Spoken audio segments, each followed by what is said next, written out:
Depression म्हणजे काय? तू वेडा झालाय का? नाही नाही, हे काम कर, ते कर, तसं कर, असं कर. तर काल काहीतरी नेगेटिव्ह सिच्युएशन घडली एका माणसाच्या, एका व्यक्तीच्या आयुष्यात आणि मग उद्या लगेच डिप्रेशन झालंय, असं नाही. हा सगळा प्रॉब्लेम एक म्हणजे मनाचा प्रॉब्लेम आहे की लाईफस्टाईलचा प्रॉब्लेम आहे असं म्हणू शकतो आपण? कॅन बी बिकॉज पेरेंट्स मुलांना इतकं टाइम देऊ नाही शकत आहे. नमस्कार वेदिका. नमस्कार. आजचा आपला टॉपिक आहे एन्झायटी आणि डिप्रेशन. हो. म्हणजे आज आता सध्या असं आहे की जेनझीजला एन्झायटी आणि डिप्रेशन असं म्हणतात की ते म्हणजे आता फॅडच झालं एक प्रकारचं. तर ते एक्झॅक्टली एन्झायटी आणि डिप्रेशन काय असतं आज आपण समजून घेणार आहोत, त्याच्याविषयी बोलणार आहोत.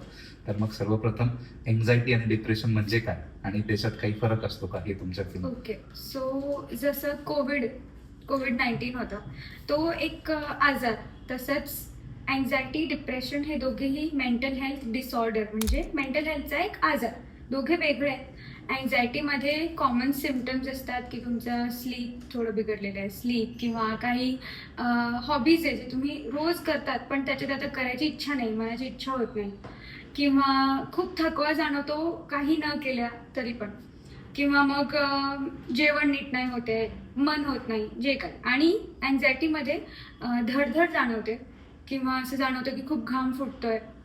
ह्या सगळ्या गोष्टी अँझायटी रिलेटेड आहेत की त्याच्यात ब्रीदिंग सिस्टीम पण थोडंफार इन्व्हॉल्ड आहे.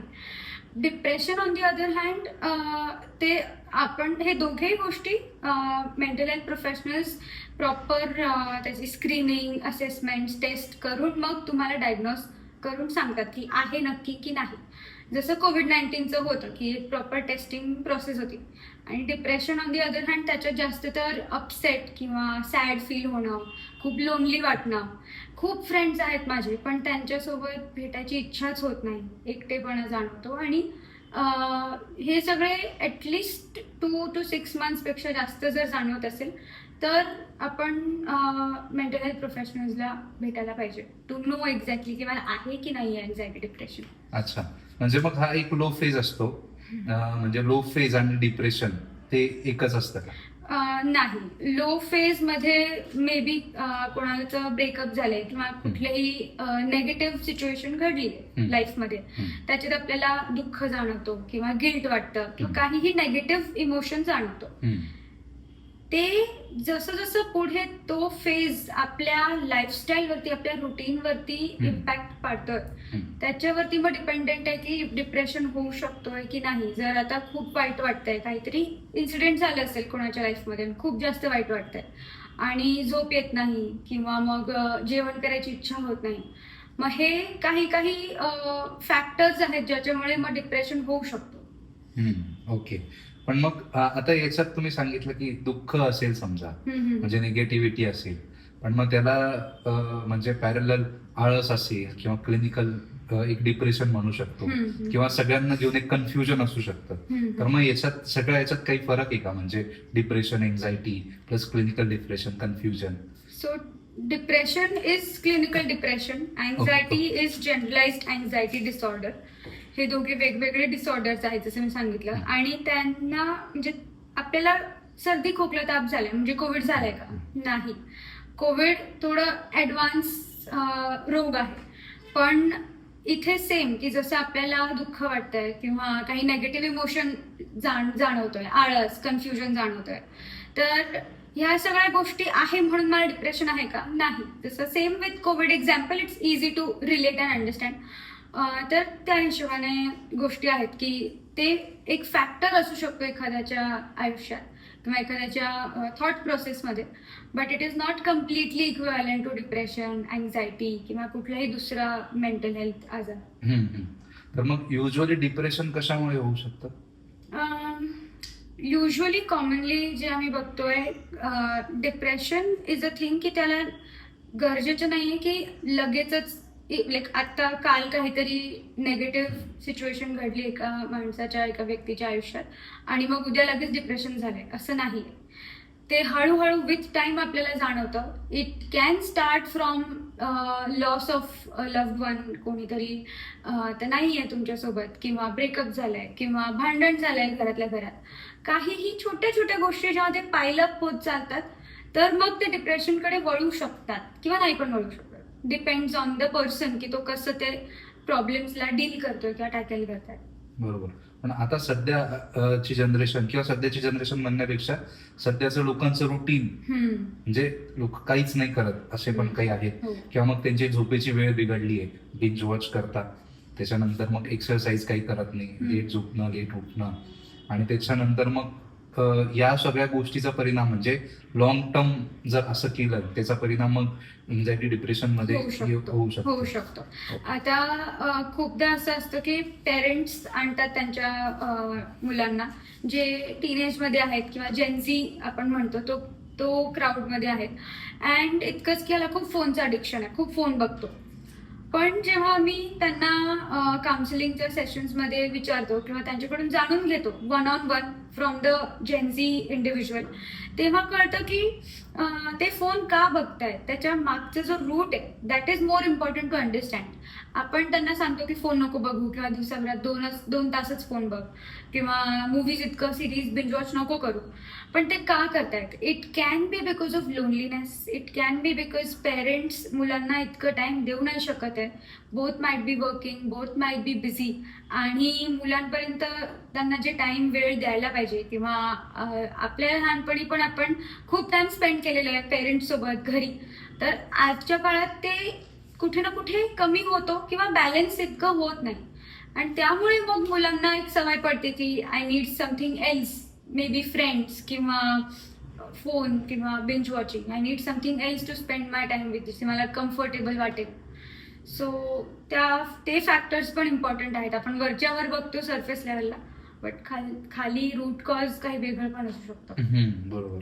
आणि मग हा सगळा प्रॉब्लेम एक म्हणजे मनाचा प्रॉब्लेम आहे की लाईफस्टाईलचा प्रॉब्लेम आहे असं म्हणू शकतो आपण? माझ्या ओपिनियन मध्ये मला असं वाटतं की सिच्युएशन आणि एखाद्या व्यक्तीची त्या सिच्युएशनला डील करण्याची ताकद आणि मग लाईफस्टाईल, हे तिघे गोष्टी इम्पॉर्टंट आहेत.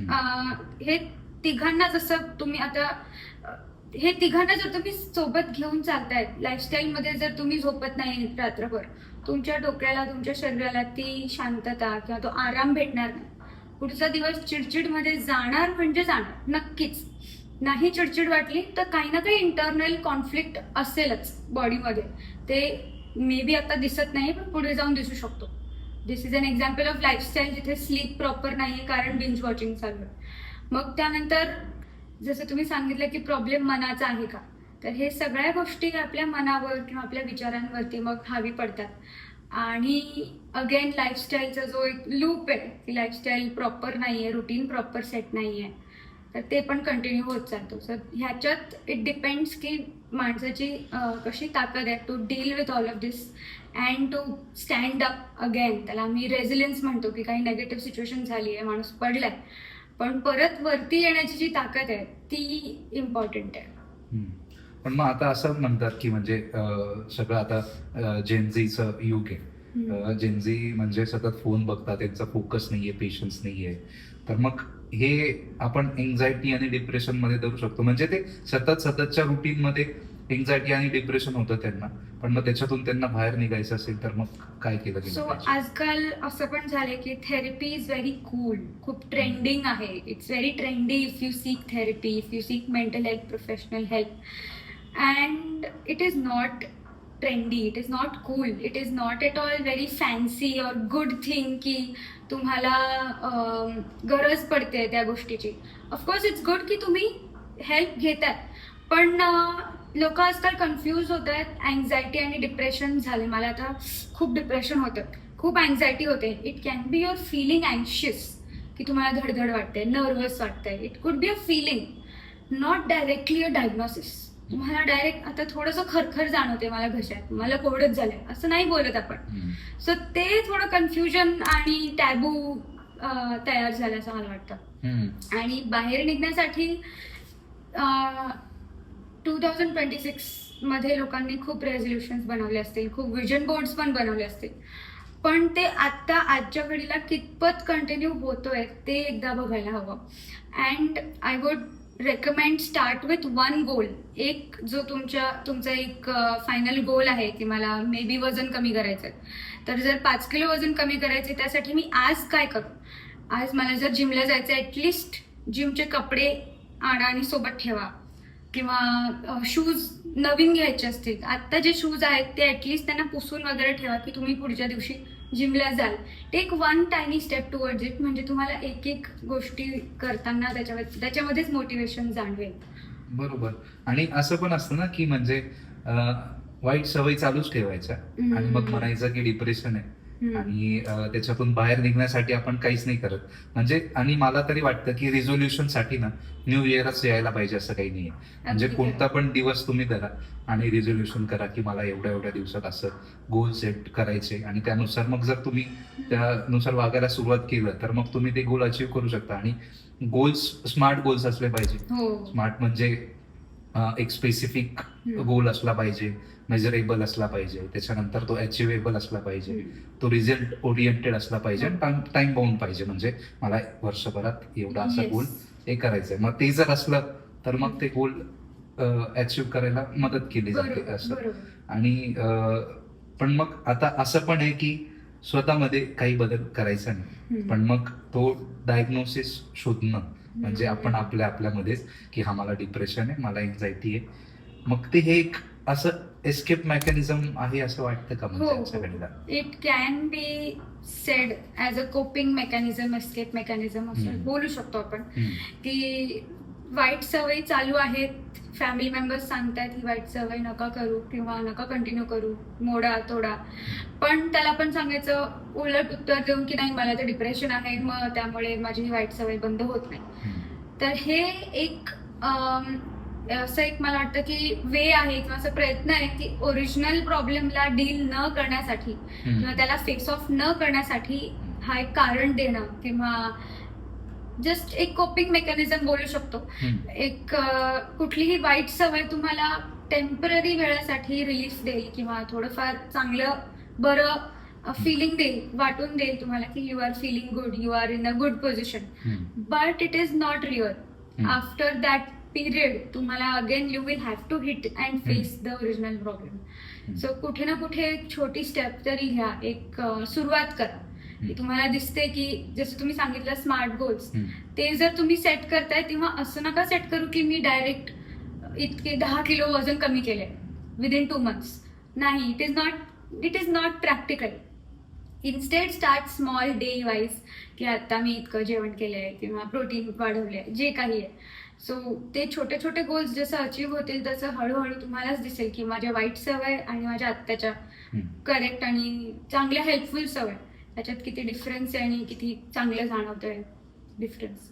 पण मग एक अँझायटी आणि डिप्रेशन मधून जर बाहेर काढायचं असेल एखाद्या व्यक्तीला, तर त्याच्यात पालकांचा पण सहभाग किती महत्वाचा असतो? म्हणजे आता डिप्रेशन आहे आणि जर अजून त्या गोष्टीला पॅम्पर केलं गेलं की हा डिप्रेशन आहे, याला झोपू द्या, याला काही काम नका करू देऊ वगैरे, असं एक असतं पालकांचं, तर मग त्यात त्यांचा वाटा किती महत्वाचा असतो? ह्याच्यात ना मला असं वाटतं की 2 साइड्स आहेत.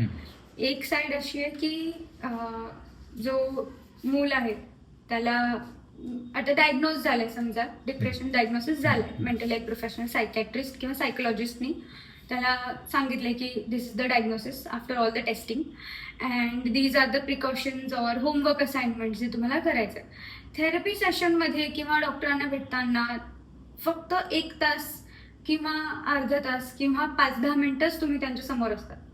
बाकी पूर्ण दिवस you are at home with your family environment किंवा फ्रेंड सर्कलमध्ये किंवा बाहेर तुम्ही असतात, नॉट इन दॅट सेटअप. तिथे तुम्हाला खूप मोटिवेटेड चांगल्या पॉझिटिव्ह वाईब्स जाणवतात.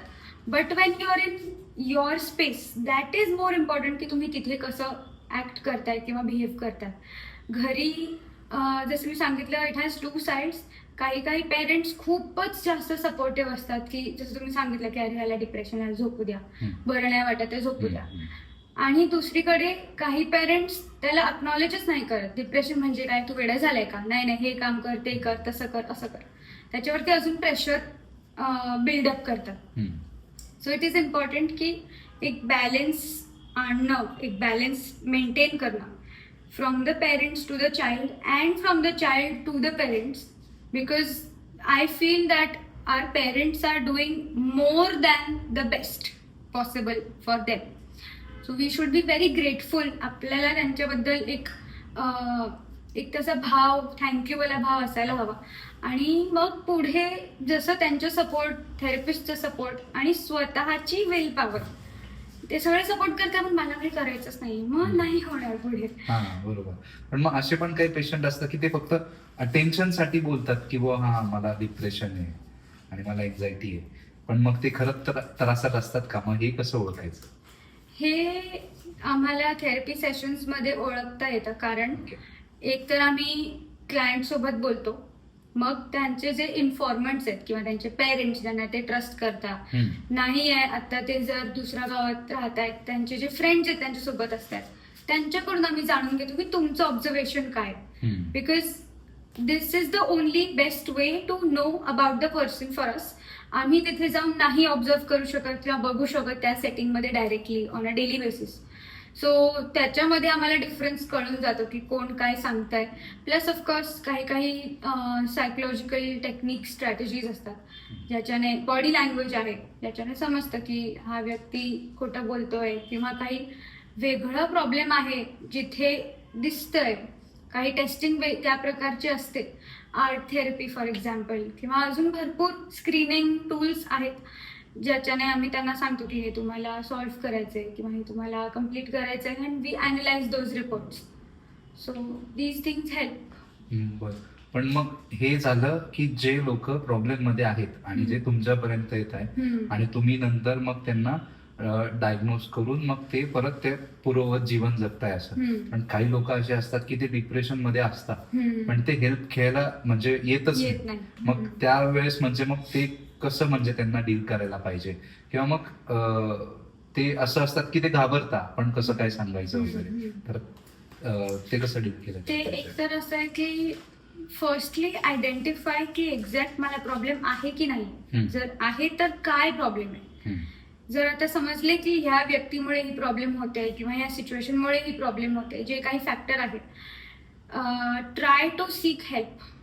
असं स्वतःला त्यावेळेस वाटतं की मी एकटी पडले, माझ्याकडे कोणीच नाहीये, मला कोणीच हेल्प करणारं नाहीये, पण ट्राय की कोणाला तरी ऍटलिस्ट तुम्ही शेअर करा किंवा सांगा, त्यांच्याकडून त्यांचं ओपिनियन जाणून घ्या. आपण जेव्हा एक विक्टिम मध्ये असतो, आपण जेव्हा त्या सिच्युएशन मध्ये असतो, आपल्याला आपलंच पर्स्पेक्टिव्ह दिसतो, पण जेव्हा आपण एक तिरक व्यक्तीला विचारतो तेव्हा आपल्याला त्यांचं पर्स्पेक्टिव्ह जाणून घेता येतं. प्लस एक मोटिवेशन असतो की okay, I have someone whom I can tell, I am having someone who is supporting me, helping me. ती एक पॉइंट की आस्क फॉर हेल्प, एकदम शेमलेसली हेल्प विचारा. वाय? आता प्रॉब्लेम इतका मोठा झालाय ना, तर हेल्प घेण्यासाठी काय प्रॉब्लेम आहे? आपण त्याला सॉल्व्हच करतोय ना, आपल्याला ते प्रॉब्लेम वाढवत तर नाही. जर वाटते की तरी कोणी नाही आजूबाजूला, तर थेरपिस्ट किंवा मेंटल हेल्थ प्रोफेशनल किंवा तुमची फॅमिली डॉक्टर किंवा असं कोणी व्यक्ती जो प्रोफेशनल आहे हेल्थ फील्डमध्ये, जो तुम्हाला खरोखर प्रॉपर गायडन्स देऊ शकेल, त्यांना तुम्ही जर अप्रोच केलं तर it will be even more helpful. Y? Because they will not जज यू. एकतर मेंटल हेल्थ प्रोफेशनल्सला ट्रेनिंगच तशी दिलेली आहे दॅट तुमच्या मनात कितीही समोरच्या व्यक्तीबद्दल ओपिनियन आहे तरी तुम्ही त्यांना जज नाही करायचं, नाहीच करत maximum, and they will be able to help properly. असं मला वाटतं की गायडन्स एक प्रॉपर भेटेल जे काही प्रॉब्लेम आहे त्याला सॉर्ट आउट करायला. किंवा जर फॅमिलीमध्ये काही कॉन्फ्लिक्ट आहे, family doctor might interfere and sort things. हे पण एक आहे. आणि असं पण म्हटलं जातं की ना, टाइम विल हील एव्हरीथिंग. तर मग असं आहे का की मग आपण म्हणजे पडून राहायचं, काहीच नाही करायचं त्या डिप्रेशनला रिलेटेड?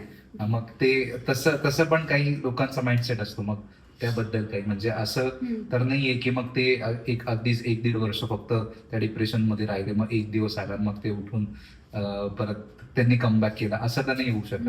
मग तो मग मे बी तो असं पण होऊ शकतं की डिप्रेशन आला, त्यांनी एक पॉज घेतला त्या डिप्रेशन मधून, परत त्या रिलेटेड सिच्युएशन झाली, मग परत ते डिप्रेशन मध्ये गेले.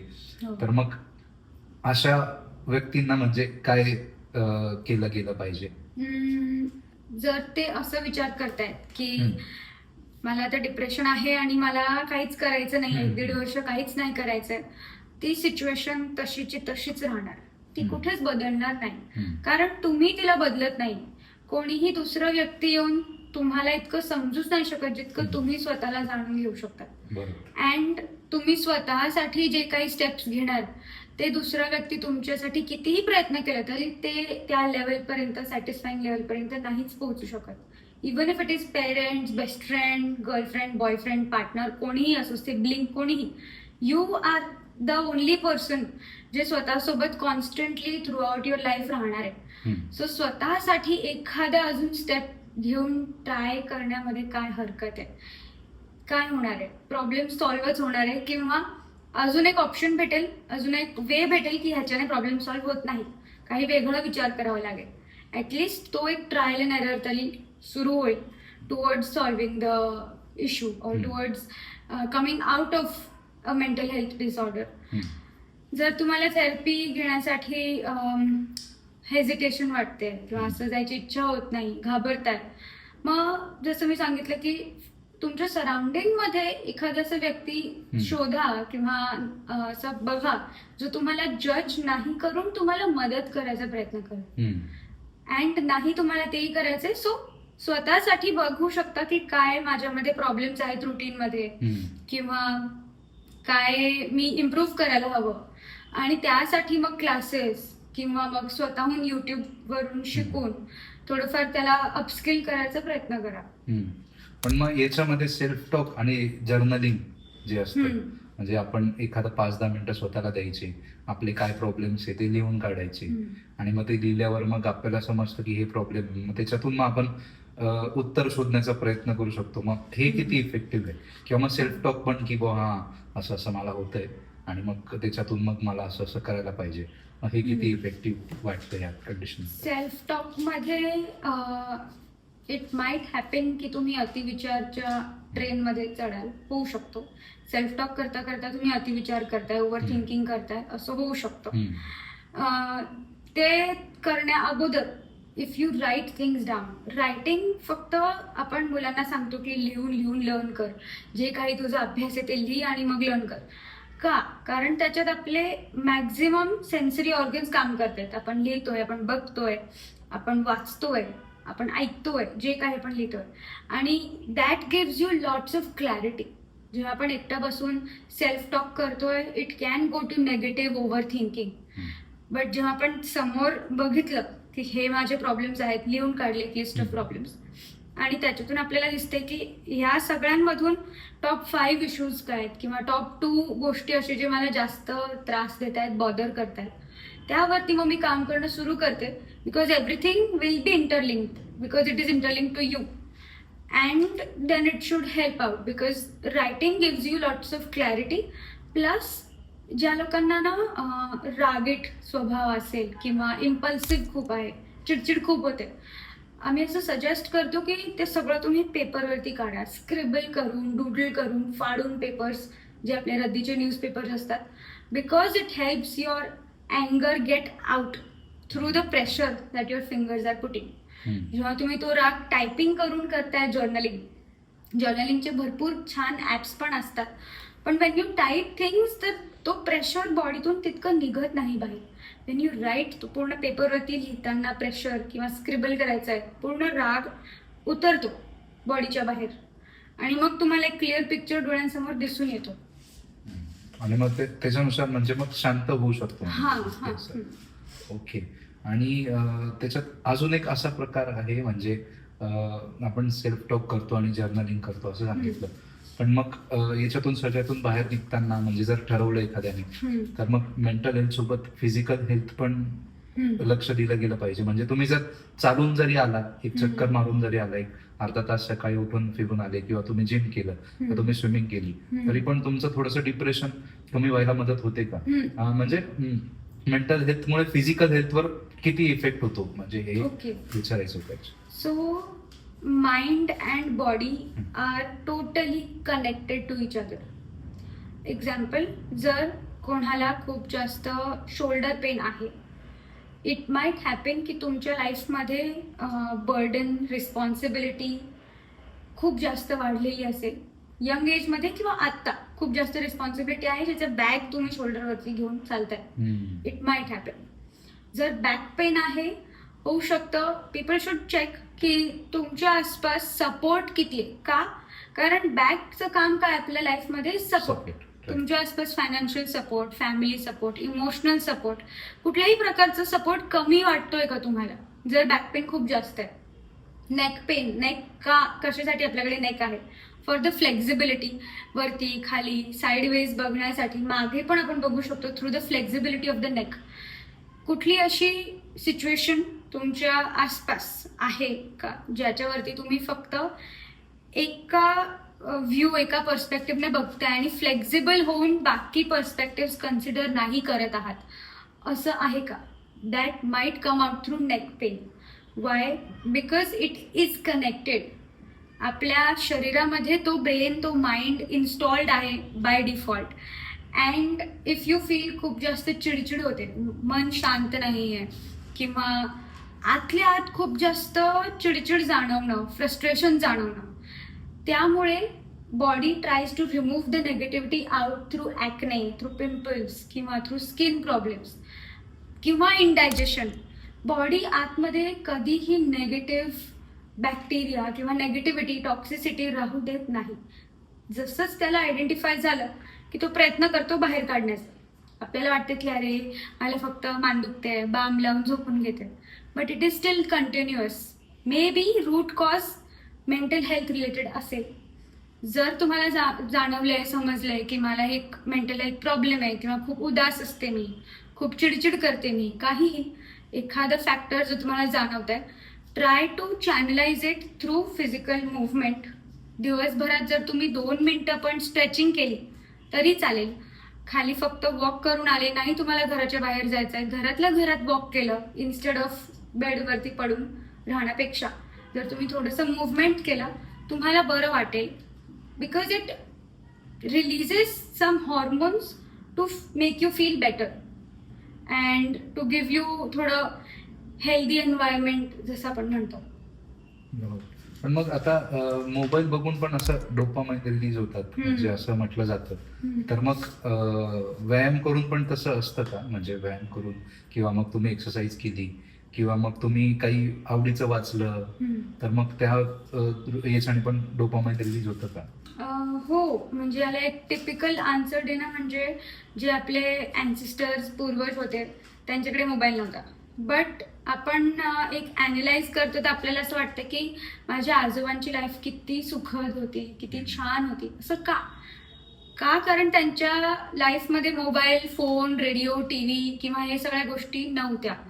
आता आहे, ती खूप चांगली गोष्ट आहे. It is an asset for this generation. पण जर आपण शॉर्ट फॉर्म व्हिडिओज बघतो 30 सेकंड्सचे, 20 सेकंड्सचे, त्यामुळे आजकालच्या लोकांचा जो अटेन्शन स्पॅन आहे तो 3 सेकंड्स टू 7 सेकंड्स झालेला आहे. म्हणून मुलांना अभ्यास करण्यामध्ये कुठे ना कुठे एक डिफिकल्टी जाणवते, किंवा आपल्याला असं वाटतं की मी फक्त 2 मिनिटं रील पाहते, मला चांगलं वाटेल, मग मी अभ्यास करायला बसेल किंवा मग मी कामाला बसेल. ते 2 मिनिटाची रील कधी 20 मिनिटं आणि 2 तास होतात नाही समजत, बिकॉज तो अटेन्शन स्पॅन तेवढाच आहे. अँड डिजिटल मार्केटिंगमध्ये ते तुमच्यापर्यंत जे व्हिडिओज पोहोचवत आहेत त्याच्यामध्ये त्यांना ती एक ट्रेनिंगच भेटली आहे. They call it hook. You have to hook the person in the first 3 or 5 seconds only. जर ती गोष्ट तुम्हाला सुरुवातीला जर तुम्ही एक व्हिडिओ सुरू करताय, it is very interesting. Y? Because it is designed in that way. You follow a person because the person puts very interesting videos. का? कारण त्यांचं डिजिटल मार्केटिंग टीम त्याच्यावरती इतकं काम करते, म्हणून तुमचं तिथे टाइम इन्व्हेस्ट किंवा वेस्ट होऊ शकतो.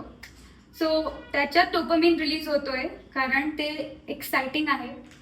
छोटे मुलं, 1-2 वर्षाचे मुलं बिना फोन पाहून जेवण करत नाही. हे एक नवीन प्रॉब्लेम आहे जे आम्ही बघतोय.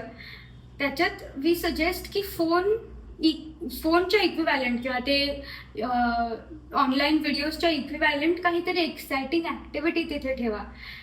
तुम्ही जेव घालताना स्टोरी सांगा की त्यांचं इमॅजिनेशन, व्हिज्युअलायझेशन पॉवर अजून स्ट्रॉंग होईल. काहीही असं ऍक्टिव्हिटी ठेवा की that will make the child feel more interesting exciting than the phone. म्हणजे मग ते फोन रिड्यूस होईल. Replacement is important. आपण फोन काढून घेतला मग तो चिडचिडच करतो, रागच करतो, काही ऐकत नाही, because of this reason. And म्हणून मग हे हॉर्मोन्स रिलीज होतात, कारण ते ट्रेनिंग आहे. That is the video is made in such a way की तो हॉर्मोन तुमच्या बॉडीमध्ये रिलीज व्हायलाच पाहिजे. डोपामिन असेल किंवा कुठलाही, की ज्याच्याने तुम्हाला एक्साइटमेंट जनरेट होईल ते अजून अजून पाहण्याचे. म्हणजे इन शॉर्ट छोट्यांपासून मोठ्यांपर्यंत सगळ्यांमध्ये ते डोपामाइनचं हे आहेच. आणि त्यामुळे मग मे बी असं पण असू शकतं की मग तो पण एक कन्व्हर्जन डिप्रेशन मध्ये होत असेल असं. हो. Just to add in this, मी फक्त छोट्या मुलांचं सांगितलं, पण आजकाल बरेच आजी आजोबा पण फोन अडिक्टेड झालेले आहेत आणि त्यांना नवीन व्हिडिओज पाहण्यात खूप मजा येते. बट त्यांचं वजन वाढतोय, डायबिटीज वाढतंय किंवा बीपीचा प्रॉब्लेम वाढतोय, त्यासाठी ते काहीच काम करत नाही. So it is an appeal की तुम्ही पण एक आपण म्हणतो ना की आजी आजोबा पण छोट्या मुलांसारखेच असतात. सो इट इज सिमिलर की तुम्ही पण थोडंसं फिजिकल एक्सरसाइज, मुवमेंट, फिरणं सुरू करा. आणि जे जुने लोक होते किंवा तुमचे जे मित्रमैत्रिणी आहेत त्यांना फोन करून त्यांच्याशी कनेक्ट व्हा. ते पण अजून एक डोपामिन किक ज्याला आपण सांगतो की ते पण बरं वाटेल, फील होईल चांगलं.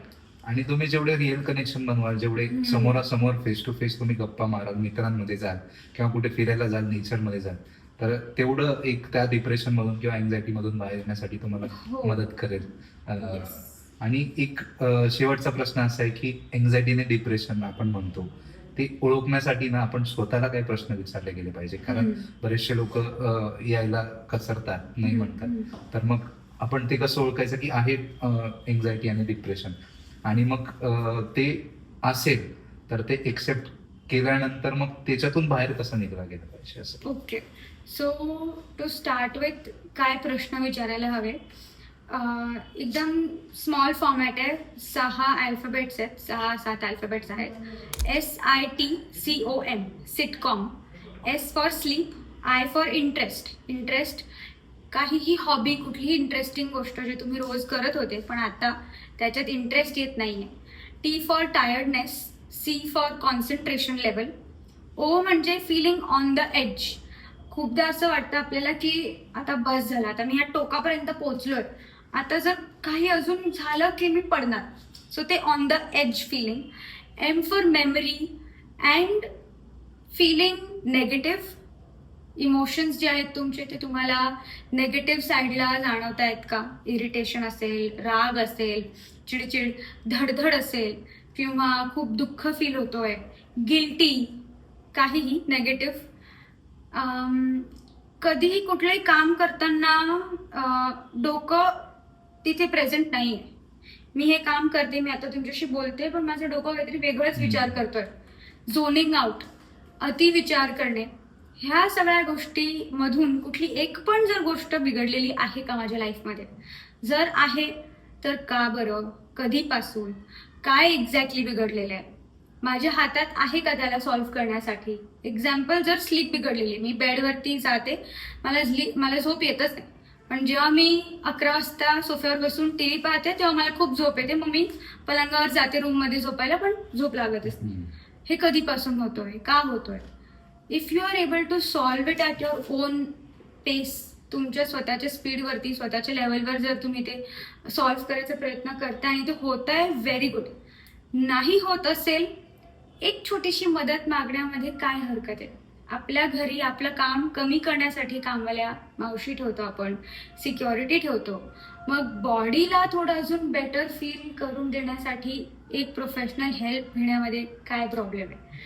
Give it a try if you feel. एक थेरपी सेशन किंवा एक counselling session.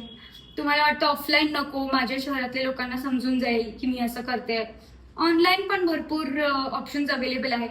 But again check की तुम्ही ज्याच्याकडून प्रोफेशनल हेल्प घेताय ते मास्टर्स कम्प्लिटेड आहेत का, मास्टर्स इन सायकोलॉजी, किंवा जर ते डॉक्टर आहेत तर त्यांची MD इन सायकॅट्री हे कम्प्लिटेड आहे का? का? बिकॉज ह्या स्पेशलायझेशन मध्ये मग त्यांना ती ट्रेनिंग दिलेली आहे. त्यांचे अजून कुठले सर्टिफिकेट कोर्सेस कम्प्लिटेड आहेत, त्यांच्याकडे काय काय सर्टिफिकेट आहे, कुठल्या इन्स्टिट्यूटचे सर्टिफिकेट आहेत, मग तुम्ही त्याच्यावरती ट्रस्ट करा. आजकाल भरपूर health coach, wellness coach, sleep coach, motivation coach, भरपूर कोचेस आलेत, पण they might not have the masters degree and the depth knowledge, the study behind it. मग ते तुम्हाला अर्धवटच मदत करू शकते. सो ह्या सगळ्या गोष्टी चेक करणं खूप गरजेचं आहे. आणि विथ दॅट, जसं तुम्ही सांगितलं की start with yourself first, ask yourself some questions, विचारा की काय इश्यू आहे, किंवा खरंच माझ्यामध्ये काही प्रॉब्लेम जाणवतोय का. जर नाहीये मग ते अननेसेसरी मी अतिविचार करत असेल. बरोबर. आणि ज्यांना ऑलरेडी आता डिप्रेशन आहे, एन्झायटी आहे, आणि ज्यांना तुमच्यापर्यंत रिच आउट व्हायचंय, तर ते कसं रिच होऊ शकतात? एक तर आहे इंस्टाग्राम थ्रू. इंस्टाग्रामवर डायरेक्टली ते मेसेज करू शकतात वेलबिंग विथ वेदिकावर, किंवा आम्हाला ईमेल पण करू शकतात wellbeingwithvedika@gmail.com. आणि आमची टीम त्वरित इमिडिएटली जितकं लवकर होईल तुम्हाला रिच आउट होईल. जर तुम्ही आउट ऑफ नाशिक आहात तर ऑनलाईन सेशन्स पण अवेलेबल करू शकतो. जर तुम्हाला ऑनलाईन सेशन्स कम्फर्टेबल नाही वाटत असेल तर तुमच्या सिटीमध्ये कोण ट्रस्टेड मेंटल हेल्थ प्रोफेशनल आहे त्यांनाही आमची टीम कनेक्ट करून तुम्हाला देऊ शकते to help you out. Okay. धन्यवाद वेदिका, तुम्ही वेळात वेळ काढून इथे आलात. आणि जे लोक एन्झायटीमध्ये आहे, डिप्रेशनमध्ये आहे, तर ते त्या म्हणजे त्या एन्झायटी डिप्रेशनमध्ये ते का गेलेत आणि तिथून बाहेर पडण्यासाठी त्यांनी काय केलं गेलं पाहिजे, तर याबद्दल तुम्ही खूप उपयुक्त माहिती दिली आहे, त्यासाठी धन्यवाद. धन्यवाद, तुम्ही मला इथे बोलवलं. आणि ह्या podcast through I also hope की सगळ्यांपर्यंत ह्या सगळ्या गोष्टी पोचतील and it will help them. जर त्यांना नाही तर त्यांच्या आजूबाजूचे जे लोक आहेत ॲटलिस्ट त्यांना ते हे पॉडकास्ट दाखवून अजून मदत पोहोचवतील. So thanks to you honestly की तुम्ही हे कंडक्ट करताय आणि पॉडकास्ट थ्रू लोकांना हेल्प करताय. थँक्यू.